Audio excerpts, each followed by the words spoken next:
اچھا، ام المومنین سیدہ عائشہ رضی اللہ تعالی عنہا سے ایک روایت ہے، فوائد الفوائد شریف میں ہے، کہتے ہیں ایک دن حضور علیہ السلام کا دریائے رحمت جوش میں آ گیا، مجھے کہا عائشہ جو مانگنا ہے مانگ لو، جو مانگنا ہے مانگ لو۔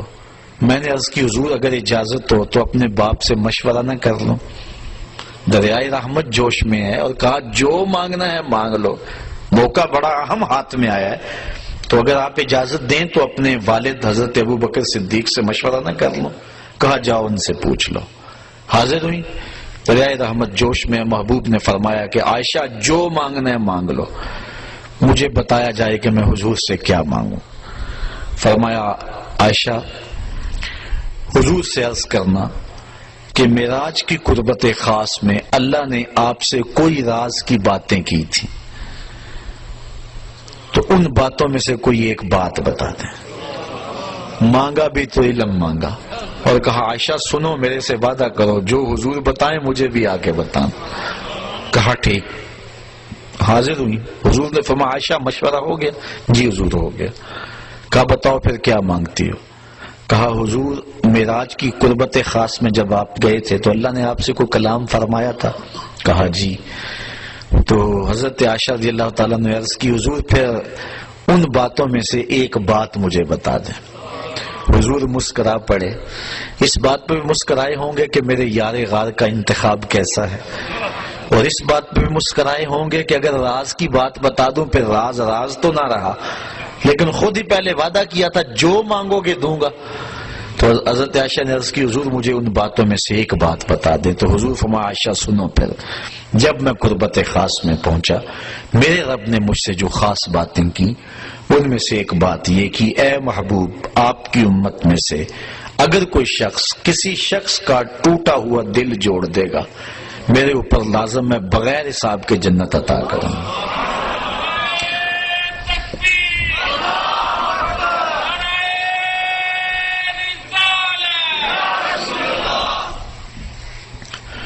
اللہ تعالیٰ پر ویسے کوئی شے لازم نہیں ہے، کوئی شے اللہ پہ فرض نہیں ہے، یہ ہمارے قائد کی کتاب میں لکھا ہے، شرح قائد میں، شرح مقاصد میں، خیالی سب کتابوں میں لکھا ہے کہ اللہ پر کوئی شے لازم نہیں ہے، کوئی فرض نہیں اللہ پر، لیکن از خود اپنے اوپر کوئی شے لازم کر لے تو یہ اس کا کرم ہے۔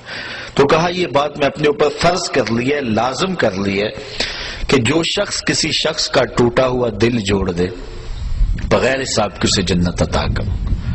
ام المومنین بہت خوش ہوئی کہ بسا اوقات کسی شکستہ دل کی بات سن لیتے ہیں، کسی کا دکھڑا ہی بیٹھ کے سن لینا کبھی تو اس کو تسکین ہو جاتی ہے، کسی کی مدد کر دیتے ہیں، کسی کے کام آ جاتے ہیں، کسی کو مصیبت سے نکال دیتے ہیں، یہ تو بخشش کا بہانہ مل گیا۔ اپنے والد گرامی کے پاس حاضر ہوئی، کہا ہاں عائشہ حضور سے پوچھا؟ جی پوچھا۔ کیا بتایا حضور نے؟ تو کہا کہ حضور نے یہ بات کہی ہے۔ ام المومنین بہت خوش تھی، لیکن سیدنا صدیق اکبر نے جب سنا تو زاروں کے تار رونا شروع کر دیا۔ ابا جی یہ بات رونے والی تو نہیں، بسا اوقات دکھیوں کے ہم کام آ جاتے ہیں، پریشان حالوں کی دل کی جو ہے وہ شکستگی دور کر دیتے ہیں، یہ تو بخشش کا بہانہ ہاتھ آ گیا۔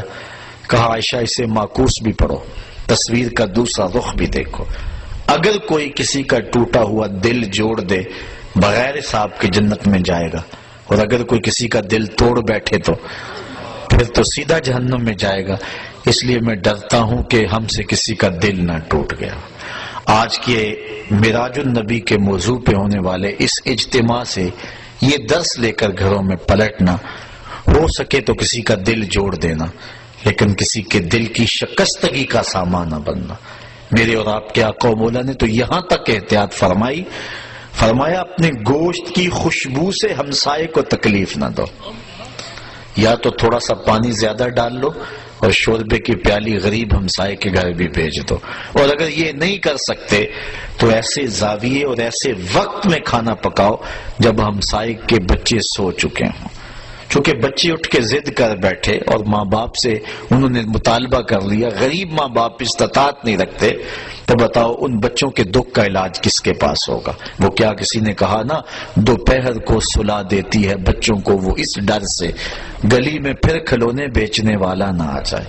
لیکن ہم نے ان لوگوں کے درد کو کبھی سمجھا؟ عید کے دن بھی بیوہ کا یتیم بچہ آلو چھولے بیچنے پہ مجبور ہوتا ہے کبھی بسوں کے اوپر چھوٹے چھوٹے بچے پانی بیچتے اور کنڈکٹروں کے دھکے کھاتے ہوئے دیکھیں. یہ بچوں کے سکول جانے کا زمانہ ہے، لیکن ہمارا معاشرہ بے درد ہو چکا ہے. تو ہمیں کسی کا دل نہ توڑنا، کسی کے دل کی شکستگی کا سامان نہ بنا. جوڑ سکتے ہو تو کسی کا دل جوڑ دینا، کسی کی شکستگی کو دور کر سکتے ہو تو یہ ایک بہت بڑی نیکی ہے، اور یہ بندے کو کہاں کی کہاں پہنچا دیتی ہے. میرے اور آپ کے آقا و مولا کی مجلس لگی ہوئی تھی. ایک شخص سے کونے سے اٹھا، عرض کی حضور میرا بچہ گم ہے اور مل نہیں رہا، دعا کریں مل جائے. قبل اس سے کہ حضور دعا کے لیے ہاتھ اٹھاتے، مجلس کے دوسرے کونے میں ایک شخص بیٹھا تھا. عرض کی حضور میں ابھی فلاں باغ کے قریب سے گزر کے آیا ہوں، میں نے بچوں کے ساتھ اس کے بیٹے کو کھیلتے ہوئے دیکھا ہے. باپ نے سنا تو دوڑ لگا دی. آقا فرمائے سے بلاؤ. بلایا گیا. بہت جلدی ہے میاں. جی حضور آپ جانتے ہیں باپ کے جذبات کیا ہوتے ہیں. بچے کی ماں الگ تڑپ رہی ہے، ممتا کی ماری ہوئی ماں کو بھی قرار دینا چاہتا ہوں، اور بچے کو دیکھ کے خود بھی آنکھوں کی تسکین کا سامان کرنا چاہتا ہوں. فرمایا ضرور جاؤ، تمہیں روکتا نہیں، لیکن ایک بات میری یاد رکھنا، جب باغ کے کنارے جاؤ بچوں کو کھیلتا ہوا دیکھو، اپنے بچے کو بھی پالو تو بچے کو بیٹا کہہ کے آواز نہ دینا، نام لے کے پکارنا. حرض کی بیٹا کہہ کے پکاروں تو حرج بھی کیا ہے، آخر میرا بیٹا ہی تو ہے. فرمایا تم بچھڑے ہوئے ہو اور تمہارے لہجے میں بلا کا پیار ہوگا، اور تم نہیں جانتے کہ ان کھیلنے والے بچوں میں ہو سکتا ہے کوئی یتیم بچہ بھی کھیل رہا ہو. اور جب تم اپنے بچے کو بیٹا کہہ کے پکارو گے اس کا دل چھدے گا، کلیجہ زخمی ہوگا. آج میرا باپ ہوتا تو مجھے بھی بیٹا کہہ کے پکارتا. یہ اسلام کا مزاج ہے. بیوہ کے سامنے اپنی بیوی سے پیار نہ کرو، غریب کے سامنے اپنی دولت کی نمائش نہ کرو، اور لوگوں کے لیے دل شکستگی کے سامان نہ کرو، لوگوں کے دل جوڑنے کی کوشش کرو. تو کہا عائشہ میرے رب نے مجھ سے جو باتیں کی ہیں ان میں سے ایک بات یہ ہے، آپ کی امت میں سے اگر کوئی شخص کسی کا ٹوٹا ہوا دل جوڑ دے تو میں نے اپنے اوپر لازم کر لیا ہے کہ بغیر حساب کے اس کو جنت عطا فرماؤں گا. اللہ تعالی ہمیں اس معراج کی برکتیں اور حضور علیہ الصلوۃ والسلام کے سفر کا نور نصیب فرمائے.